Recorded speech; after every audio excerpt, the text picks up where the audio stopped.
के लिए रोजे बैरिस्टर साहब ये फरमाएं सर, ये आज से एक और नैरेटिव डेवलप हो रहा है कि फिर इदारों ने एक दूसरे के साथ लड़ना शुरू कर दिया, अब दोबारा टकराव स्टार्ट हो रहा है। एक बात मैं और करना चाहता हूं, फॉर डिबेट के लिए नहीं, जस्ट फॉर इंफॉर्मेशन। पीटीआई की हुकूमत में कुलभूषण का केस चला था, तो शुरू तो हमारे जमाने में हुआ, आपके दौर में हुआ। हाँ जी, मैंने उस पर एक अलग राय दी थी, मेरी राय से इत्तेफाक नहीं किया गया था। आपने क्या दी थी? मैंने कहा था कि उसको कौंसल एक्सेस दे दें, ठीक, वरना ये क्लास सेटल है। चुका इंटरनेशनल आपको करना पड़ेगा, मेरा स्पेशलाइजेशन है इंटरनेशनल लॉ में हेग से, तो मुझे पता था कि फिर कहानियां पढ़ाई जाएंगी जिंदगी भर हमारे खिलाफ।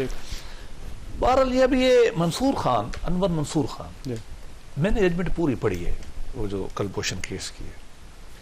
ये जब गए ना वहां एक में पीटीआई की गवर्नमेंट में, उन्होंने जाके ये मौक़िफ़ लिया था कि सिविलियन का ट्रायल, वहां ये इशू नहीं था, स्पाई नॉन स्पाई का इशू उन्होंने माना नहीं है। वो कहते हैं वो है ही भी नहीं, वो सिविलियन है, उसका ट्रायल हो सकता है। ठीक, ये पीटीआई गवर्नमेंट का वहां मौक़िफ़ था। जजों ने एक इतराज किया वहां, ठीक है, उन्होंने ये कहा, जिसकी तरफ शैब साहब भी कह रहे थे, उन्होंने कहा कि इसकी तो अपील नहीं है, ये तो फेयर ट्रायल नहीं है। ठीक, मंसूर खान ने वहां कहा, गलती की, गलत स्टेटमेंट दिया। उन्होंने कहा कि हमारे यहाँ आर्मी चीफ की अपील के बाद हाई कोर्ट में और सुप्रीम कोर्ट में अपील की गुंजाइश। ठीक, नहीं, उन्होंने आगे से करेक्ट किया, जजमेंट में लिखा हुआ है, ठीक है, कि हमने उनको कहा कि अपील नहीं है, रेट पिटीशन अवेलेबल है, जो शोएब साहब कह रहे हैं।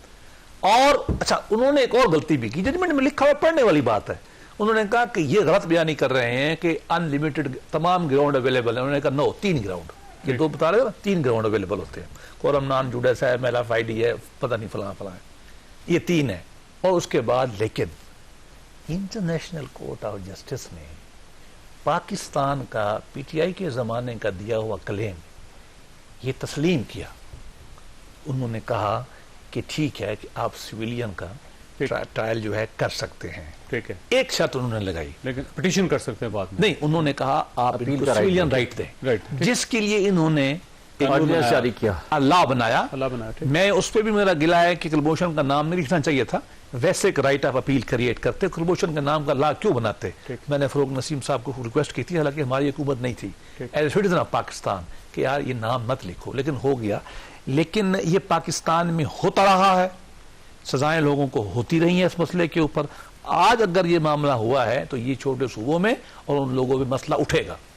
अच्छा, आपके पास एक सवाल छोड़ के जा रहा हूं जी, कि ये फरमाइएगा कि क्या एक नया शुरुआत है ये अदारों के अंदर, फरमाइएगा ये मामला सेटल हो सकता है या नहीं हो सकता, अगर नहीं होगा तो होगा क्या फिर? देखिए, to be honest, as a शहरी मैं ये समझता हूं कि ये मामला नाजुक है। उसकी वजह यह है कि अफवाज पाकिस्तान जो समझती है कि जो 9 मई को हुआ है वो बहुत गलत है, और उनके यहाँ एक 9 मई कह लें, रेड लाइन कह लें। मैं भी ज़ाती तौर पे भी बढ़ा हूँ। मैं जब इस्लामाबाद में पढ़ने आया, मैं जवान था, मुल्तान से एक देहाती आया था, तो मैंने सबसे पहले जिन लोगों से मुलाकात भी, उनमें MM आलम भी था, हमारा हीरो था। पर जब मियाँ वाले में ज्यादती हुई, जिसने भी की मुझे नहीं पता, लेकिन मैं हर्ट हूँ, कौम हर्ट है, फौज हर्ट है। फौज की बेइज्जती नहीं, पूरे पाकिस्तान की बेइज्जती, पूरे पाकिस्तान शहीदों के साथ ये नहीं किया जाता। ठीक है, मैं फौज से हमें बहुत इख्तलाफ है नवाज शरीफ को, मुझे भी है। हम ये तो नहीं करते ना कि मतलब शहीदों पे चढ़ जाएं या हमला कर, वो नहीं करते। हम मुखालफत करते हैं, करेंगे, आज भी करेंगे, लेकिन कुछ हद होती है। हम पाकिस्तान को लीबिया तो नहीं बनाना ना, अफगानिस्तान नहीं बनाना, सूडान नहीं बनाना, वो तो तबाही है हमारे। वैसे तो अफगानिस्तान आज क्रिकेट में हमसे आगे, अल्लाह माफ करे, लेकिन वो सारे मामलों में आ गए। लेकिन हमारे मेरी मुराद ये कि फौज से भी हार गए। जी जी, फौज की हमारे यहाँ एक है। अब बात ये है कि उन्होंने एक सख्त पोजीशन ले ली है इसके ऊपर। ये मैं एज ए सिटीजन बात कर रहा हूँ, नॉट पार्टी पॉलिटिक्स, सिटीजन। वो आज बहुत हर्ट होंगे, और वो जो अब जाएगा कानून में ये है कि गवर्नमेंट ऑफ पाकिस्तान जो है अपील करेगा। ठीक, अपील जानी है बड़े बेंच के पास, 6 या 7 आदमी। लेट अस सी क्या होता है, क्या उसमें ये जजेस होंगे? नहीं, ये नहीं हो सकते। ये पहले लॉ में ही नहीं थी प्रोविजन ना, वो तो रिव्यू था, वो ना होने के बराबर था। ये बिल्कुल सही है, अपील होनी चाहिए। दुनिया में कोई आदमी इनफॉलेबल नहीं है, नबी के अलावा, या इमाम शियों के यहाँ, हमारे दोस्तों के यहाँ, बाकी तो इनफॉलेबल नहीं होते ना सारे, होना चाहिए। नहीं, मैं उनको प्रोटेक्ट करता हूँ, सारे फिरकों को, जरूरी है हमारे लिए। अब ये अपील राइट मिल गया, ये अच्छा है, मैं इसको सही समझता हूं। अब देखना यह है कि वो कोर्ट क्या करती है। अगर तो वो कर देती है इसको रिवर्स, तो मैं समझूंगा कि जिसकी तरफ आप इशारा कर रहे हैं वो बच जाएगा। बिल्कुल ठीक। अगर वो इसी को ठप्पा लगाते हैं कि जजमेंट ठीक है, तो फिर उसका खतरा होगा जो आप बता रहे हैं।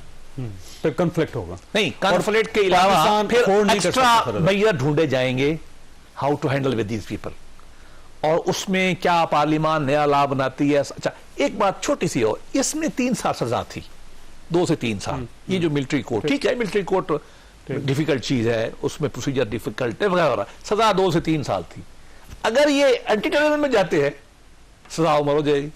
बिल्कुल सही बात। ये भी मतलब फिर तो उम्र कैद भी हो सकती है। हो सकती है, बहुत भी हो सकती है। बिल्कुल सही। अब ये वो पहलू है जो सारे पूरी कौम को, सुप्रीम कोर्ट को, अब हमारे बाद में इन केस अगर मामला सेटल नहीं होता तो पार्लियामान को देखना है और ठंडे दिल से इसकी कानून साजी करनी है। लेकिन इस मामले को आप छोड़ नहीं सकते, मैं भी ये कहूंगा इसको छोड़, ये लंबा चलने वाला है। और नहीं, इसका इस मामले का आप जो है कोई ना कोई फैसला होना चाहिए 9 मई का।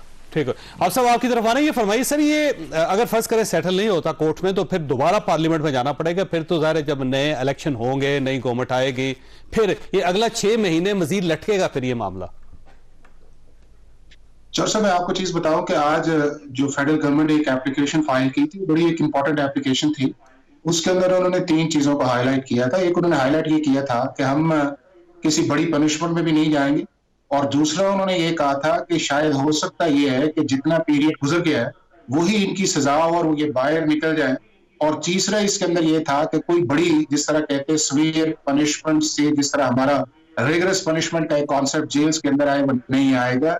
और ये चीजें हैं, और मैं ये समझता हूँ, और उसके साथ 8 एप्लीकेशंस और भी आई थी जो लोग थे जिन्होंने फाइल की थी। मैं समझता हूँ कि आज सुप्रीम कोर्ट ऑफ पाकिस्तान ने इसके अंदर एक हेस्ट किया है, और वो हेस्ट इसलिए किया है कि अगर अटॉर्नी जनरल ने एक एप्लीकेशन दी थी और उन्होंने जो पिछली हेयरिंग थी उसके मुताबिक उन्हें इन्फॉर्म किया था, तो सुप्रीम कोर्ट ऑफ पाकिस्तान को चाहिए था कि इसके ऊपर प्रॉपर नोटिस जारी करती और इसके सारे प्रॉस एंड कॉन्स पे जाती और उसके आगे जाती। और वो जो एक एरिया था जिसको पिछले चीफ जस्टिस साहब ने जब बेंच बनाया था, तो वो इसकी जो अमेंडमेंट्स है उसकी अल्ट्रा वायरस पे बात ही नहीं हो रही थी।